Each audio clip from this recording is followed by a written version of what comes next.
Discussion keeps the world turning. This is Roundtable.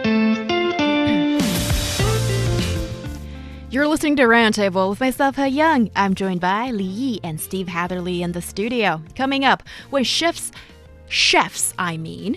hit a creative block, they're turning to something unexpected for inspiration: artificial intelligence. Yesterday, we chatted about AI writing scripts and doing voiceovers for visual entertainment. Today, we're diving into the fun world of AI recipes. Some are wild, and some are surprisingly tasty. And we love to smell good. But do our pets feel the same way? A luxury brand thinks so. Join us as we explore whether doggy perfume is a treat or a trick. Our podcast listeners can find us at Roundtable China on Apple Podcast. You can reach us via email, always, roundtablepodcast@qq.com. Now, let's shift gears to a tech and cooking topic. Sometimes coming up with new ideas for things to eat can be a real challenge. Well, that's true for you, but it's also true for chefs. It's a real challenge to be continuously creative with the ingredients at their disposal. As a result, chefs have now turned to AI or artificial intelligence to come up with new menu items. The recipes are sometimes a hit, sometimes a miss, but always interesting. What's going on, Steve? Yeah, this is a really interesting trend in the restaurant industry. When we think of chefs, I think we think of them to be extremely creative, right?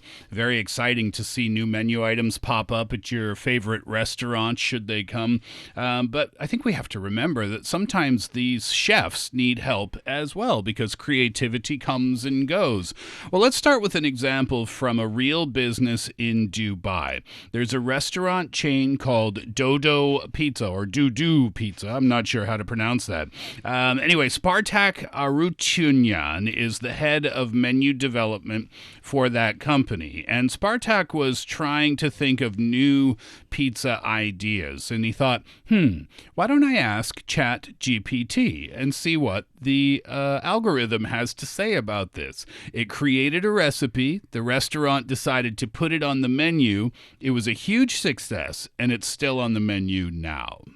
Now, what kind of pizza? Yeah. Now, remember, this is Dubai, right? And I don't know if you know too much about the demographics of Dubai, but 90% of Dubai's 3 million population immigrants. And he said there's so many cultures here. There's people from India and Pakistan. There's Filipinos. There's Arab people. There's Europeans all over the world are represented there in Dubai. So he asked ChatGPT to come up with a pizza that represented the cultural mix.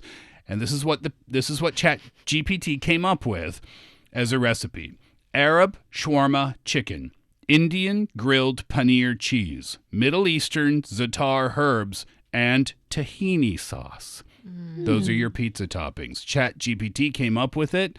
He thought, okay, I would never come up with these ingredients myself to put on a pizza. He put it on the menu. People loved it, and it's still selling, like I said today. Li Yi, how do you like Chef GPT's creation here? That's pretty creative and very interesting. You know, when I look at this topic, and I was like, oh, I also want to create my own recipe using ChatGPT. So I actually talked to GPT and asked GPT to give me a new recipe, a new Chinese dish recipe. Oh. And what it gave me at the first place is spicy garlic stir-fried noodles with vegetables. That's not new. That's not new, right? That's something we already have. You need to fire that chef. Definitely. So that's why I told GPT, no, I want something new, something that has not been made and cooked before. So here's what GPT gave me: mango cashew stir-fried rice cakes with spicy coconut sauce. That's so typical Western perceived Chinese food. Wait, Are you really kidding? You like that? Are you really like that? Can you give me that again? Mango cashew stir-fried rice cakes with spicy coconut sauce. Delicious. So, table for two, really? please. So GPT tell me to prepare the rice cakes at the first place and make the sauce by mixing the coconut milk, chili paste, and lime juice and fish sauce, and then stir fry the rice cakes with garlics and peppers, and add mango and roasted cashews, and pour the coconut sauce, and then finish and serve. Sounds a little bit more Thai than Chinese, I think. Definitely. But still sounds yummy. That's really creative and something that I haven't really thought before. So that also reminds me, ChatGPT can somehow break the boundaries that we assume about cooking, and also different combination of ingredients, right? But I would actually agree with Steve, your earlier comment that this is more Southeast Asian as opposed to Chinese. And I suspect that it's not ChatGPT being more creative, but ChatGPT, I've searched a lot of stuff about China, and it gives me terrible answers. And it kind of just mixed things up. And I don't know if it's, offering one of those slightly erroneous answers, if I'm being super strict, or it's actually breaking down barriers or whatnot. Or just being creative. Reinforcing stereotypes and things like that. Remember, I think when we think about AI and when we think about ChatGPT, I always have this image in my mind of this like sentient robot who's having creative thoughts and independent thoughts. ChatGPT is just the Internet of Things that other people put down somewhere, and it's just grabbing stuff and putting it out there. And it doesn't always work. Here's another recipe recommendation from ChatGPT. What do you think about this one? Strawberry pasta. What kind of sauce are we talking about? Does it matter? That sounds terrible, strawberry spaghetti. But Steve, what about the durian pizzas? Have you tried them here in China? They're lovely. I have not just yet. See? Durian and I have a contentious relationship up to now. Here's another example. In the United States, Venetia Willis conducted a similar AI experiment. Venetia has a taco restaurant in Dallas, Texas, and she was very curious about AI, so she let ChatGPT come up with a menu item as well. And she said there were some really terrible combinations. For example, red curry, coconut tofu, and pineapple in a taco. Is that not good? See, I can't really tell. Not really going to be good together. But the next one was a big hit. Prawns and steak. So she put it on the menu. She sold 22,000 in a week. So you mean makes sense. shrimp and beef together?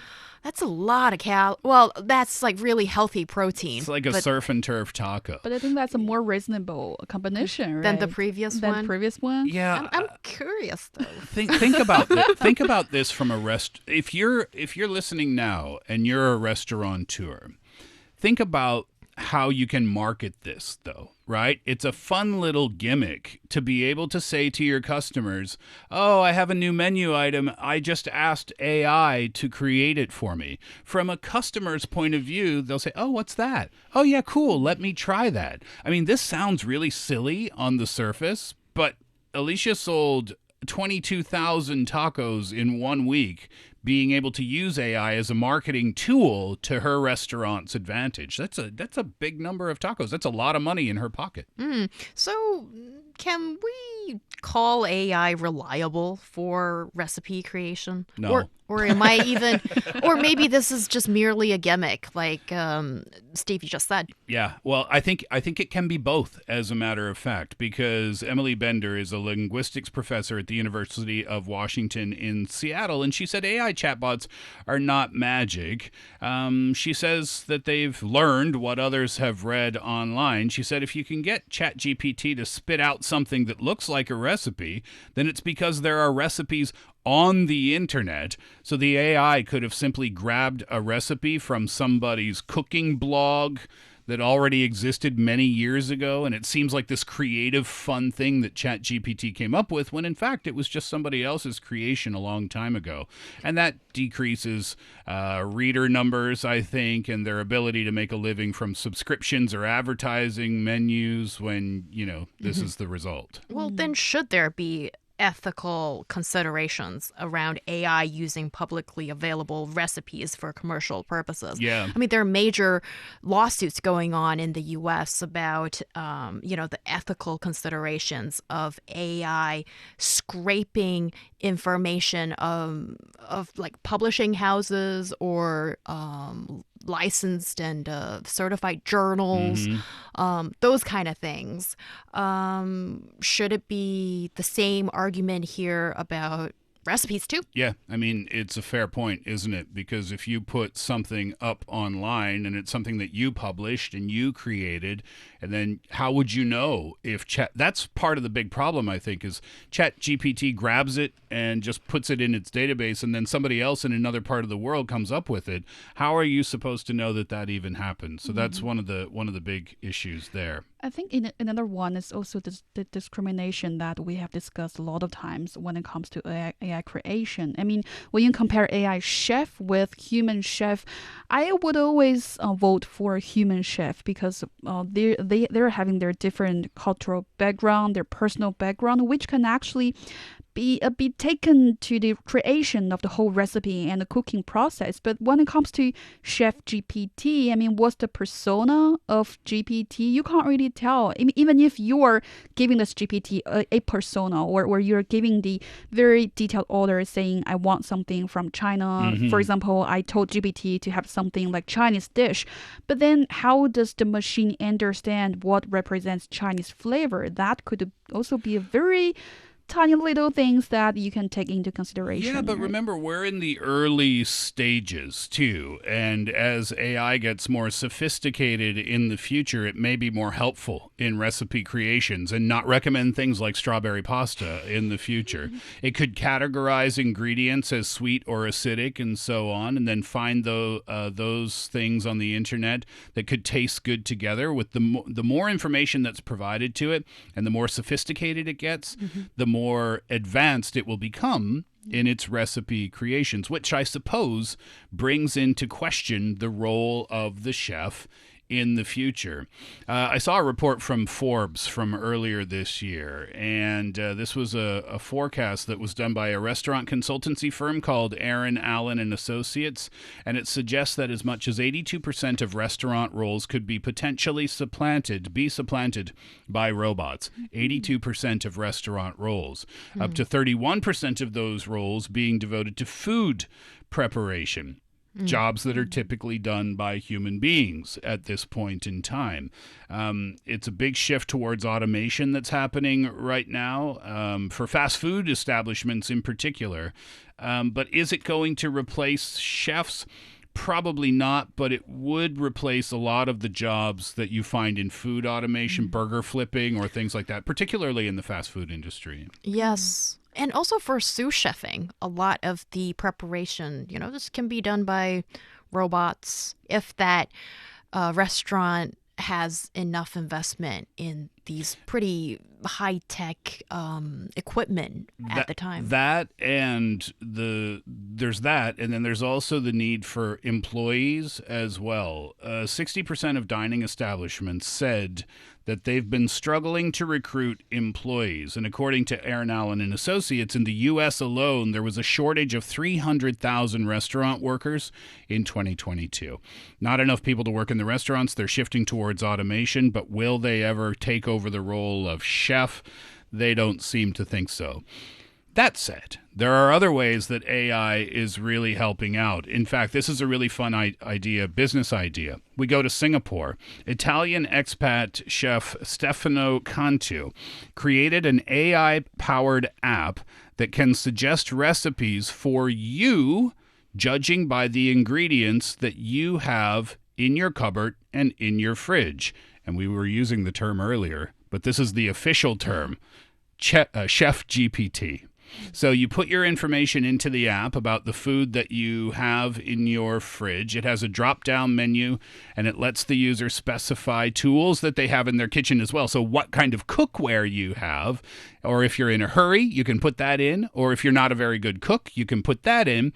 You put all that information in, and then the AI gives you a recipe, and it also gives you a picture of the dish that you are going to be creating. And if you think, oh, that's a little bit silly, he got 30,000 users within a week and a half of launching last year. I think this machine would only be, welcomed by those people who don't really hold high expectation towards what you have for meals. Me. Really? Because I always feel like, as a foodie, I always feel like what I want to eat, I want to choose what I want to eat. And that can depend on my moods, depend on the weather, depends on what I'm going to, who I'm going to have this meal with. So there are, so many different unexpected factors when it comes to what to eat. So I can't really imagine to have a machine or a GPT or a robot to decide for me. So what I can eat and what kind of combo I can expect. Maybe the next selling point is the restaurant goer can come in using AI to create their own dish and let the AI/food automation machine cook the thing. And then you have AI reviewers. So the only thing we do is to gulp down the food. Yeah. And that's the only human element left. I'll give you one more example before we wrap up this topic. This one's kind of cool, actually. How can AI influence supermarket chains? Any idea? Maybe it can help them stock the popular food items. Kind of on the right track there. Yeah, there's a UK supermarket chain. It's called Waitrose, and they're using AI to spot food trends on social media. And one of the food trends that caught the eye of AI in the UK was smash burgers. Do you know what a smash burger is? No, explain that, It's please. an American thing. It's where you really squish the hamburger patty down flat to the grill, and it makes it really thin and really crispy and really delicious, I have to admit. Yeah, it's an American thing. But anyway, it was a rising trend on social media. And so the UK supermarket, they saw that trend, and now 3 or 4 dedicated smash burger restaurants opened up in the UK, and they saw that too, and they launched their own brand, the supermarket did, of smash burgers because AI caught the trend online. It's pretty cool. So that just took the job of, let's say, a PR person. Yep. Or whoever was trying to follow the latest trend and bring it to the company's shelves. And that is the downside. That is the downside indeed. As AI continues to push the boundaries of creativity in the kitchen, it's clear that while technology might assist that process, it can never fully replace the art of cooking. And the real magic happens when human intuition, culture, and experience are combined with AI's analytical power to create something maybe truly extraordinary. Perhaps the future of food is not the question of AI or chef, but rather how the two can work together to elevate the culinary experience. But I'd also like to raise one last point. It's important to remember that the best dishes often come not from perfect algorithms, but from the imperfections of human creativity and passion. In the kitchen, the true master will always be the one who knows how to balance both. Coming up next, getting all dolled up for a night out. What if your dog could join the fun with their own spritz of luxury? But wait, should we really be spraying our furry friends? Stay tuned. Looking for passion? How about fiery debate? Want to hear about current events in China from different perspectives? Then tune in to Roundtable, where East meets West and understanding is the goal. It's the hour of Roundtable with myself, Heyang. I'm joined by Steve Hatherly and Li Yi in the studio. When you get all dressed up and are ready to hit the town, perhaps you'll put on your favorite scent, cologne or perfume. It's always nice to smell good, isn't it? Especially when you're meeting people. Now have a look at your little four-legged friend. Don't you think that they would enjoy the same luxury? A world-famous luxury brand has released a new perfume for dogs, but don't spray them just yet. Some vets and pet owners are kind of skeptical. Yeah. pretty cute little story, isn't it? Are you guys dog people or cat people or just not animal people at all? Dog You're people, definitely. Oh, I was just going to say you might start a war. Yeah. This is what happened. A world-famous luxury fashion house, they've launched a new alcohol-free perfume for dogs. It's in honor of one of the designer's poodles. But not all vets, as you mentioned, Heyang, and pet owners agree as to whether it's safe or not. It's not cheap. It costs about $108 for 100 milliliters. That's 3.4 ounces. So a little bottle will cost you over $100. And it has been certified suitable for animal use. But it is going to cost you a pretty penny. Anyway, the designers, they defend it. They say that it follows a safe pet cosmetics protocol designed to ensure a degree of safety of cosmetic products for animals comparable to that, by the way, required for humans. The company released a statement as well at the launch of the perfume. They said, through a compliance recognition to this protocol granted by a particular outlet, participating companies demonstrate their sensitivity in creating products that ensure the safety and the respect of the animal in accordance with established standards. It's a very, very official statement for dog perfume. Mm-hmm. And you could just easily replace the word dog with baby. Yeah. No, exactly. But And also parents would be up in arms and saying that, should we be spraying the baby or not? Too early, too late, whatever. also a fair question. I have to say the last time I feel like I don't really understand the fragrance market is I noticed something called fragrance for hair. That's something that I couldn't really understand because I feel like I don't really understand the difference between the fragrance for hair and also the fragrance for body and face. But this time I feel like fragrance for pets. First of all, you have to make sure it's safe for pets, right? So that makes a lot of sense. And meantime, I although I'm a dog person, but I don't really keep any pet because I'm really allergic to dog hair and cat hair. But I do have friends who are keeping dogs and cats, and I can see how much devotion they're willing to take into raising their pets. They're even having their birthday cakes for their each pet friend each year, and how much willing they're buying different stuff, small stuff like this, for their pets. Oh, my friend's dog has its own Facebook page. So it's just humans projecting onto animals the things that they want for themselves. And this is another example. But veterinarians, and I learned something actually from this story. I've had a dog almost my entire life, different dogs, and I thought I knew a whole lot about dogs, but I did learn something today. This is a response from one veterinarian, a veterinarian in Rome, as a matter of fact, by the name of Federico Coccia.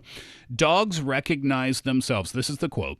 Dogs recognize themselves by smells, and they recognize a person by a smell as well. When the dog arrives, he sees you, he wags his tail, but he first smells you and then recognizes you because you are stored in one of his smell drawers. That's how he described it. Therefore, this world of smells should not be changed for an animal, which I thought is a really great point. And this is what I learned. Smell to a dog is much, much more important than it is to a person. Scientists say that a dog's sense of smell is 10,000 to 100,000 times more accurate than a human's. And one of the reasons a dog has a much better smelling ability than we do has to do with their scent receptors. So for every scent receptor that a human has, a dog has about 50. So now think about that when you're spraying perfume on your dog, how strong that smell would be. And this is what I learned. I know I keep saying that. I'll get to it now. When I owned dogs before and I gave them a bath, they have that scented shampoo. If you're a dog owner, maybe you've seen this before. After the bath and after you dry them, they'll go to the carpet or they'll go in your living room and they'll roll around on the sofa or something. You know what they're trying to do? Remove the scent of the shampoo. Yeah, because not just trying to get dry. No, according to the vets and according to the experts, I didn't know this either. What they're trying to do is get rid of that scented smell so that they can have their natural smell back. So take that into consideration when you're considering whether to to your doggy after you do it to yourself. That really makes sense. And that just reminds me of a story, I just read from Zhuangzi that's saying that when... I didn't expect Chinese philosophy to find its way into this conversation. This story really tells us what suits as the pet owner doesn't really suit your pet. What you think you're offering the best for your pet isn't really the best for itself, because that story just basically tells how an ancient king feeds a very precious bird in the way he thinks is the best. Feed the bird the meat and everything and water every day, but in the end the bird dies. So that story just basically wants to tell that it doesn't really have to be the best that you think you're offering to your friend or to your pet in this case. Yeah. So that's also something that we can learn, I guess. Yeah, remember that a dog is a dog. It's not a little tiny human with more hair. So, they do say that it's safe to use on pets, but some dogs are allergic to perfumes as well. Dogs have allergies as well, and they might have an allergic reaction to a perfume. So if you're considering this, I would recommend, I'm not an expert, but go to your vet and get your dog tested for allergies and figure out if they have allergies or not. And then if they don't and you think it's okay, then check your dog's reaction, though. Yeah, I feel like leaving an online comment for that luxury brand. I bet they didn't do their background research about, the reaction on the dog and how, having this potent smell can not be a great thing sometimes. Yeah, it's a dog-by-dog case, I think. I think so, too. And yes, it raises interesting questions about how much pampering is too much and whether pets actually benefit from them or even enjoy these indulgences. And that brings us to the end of today's roundtable. Thank you so much, Steve Hatherly and Li Yi, for joining the discussion. You can always find us on Apple Podcast at Table China, and also if you will have something to say to us or want to share a voice memo with us, you can reach us via email roundtablepodcast@qq.com. I'm Heyang. We'll see you next time.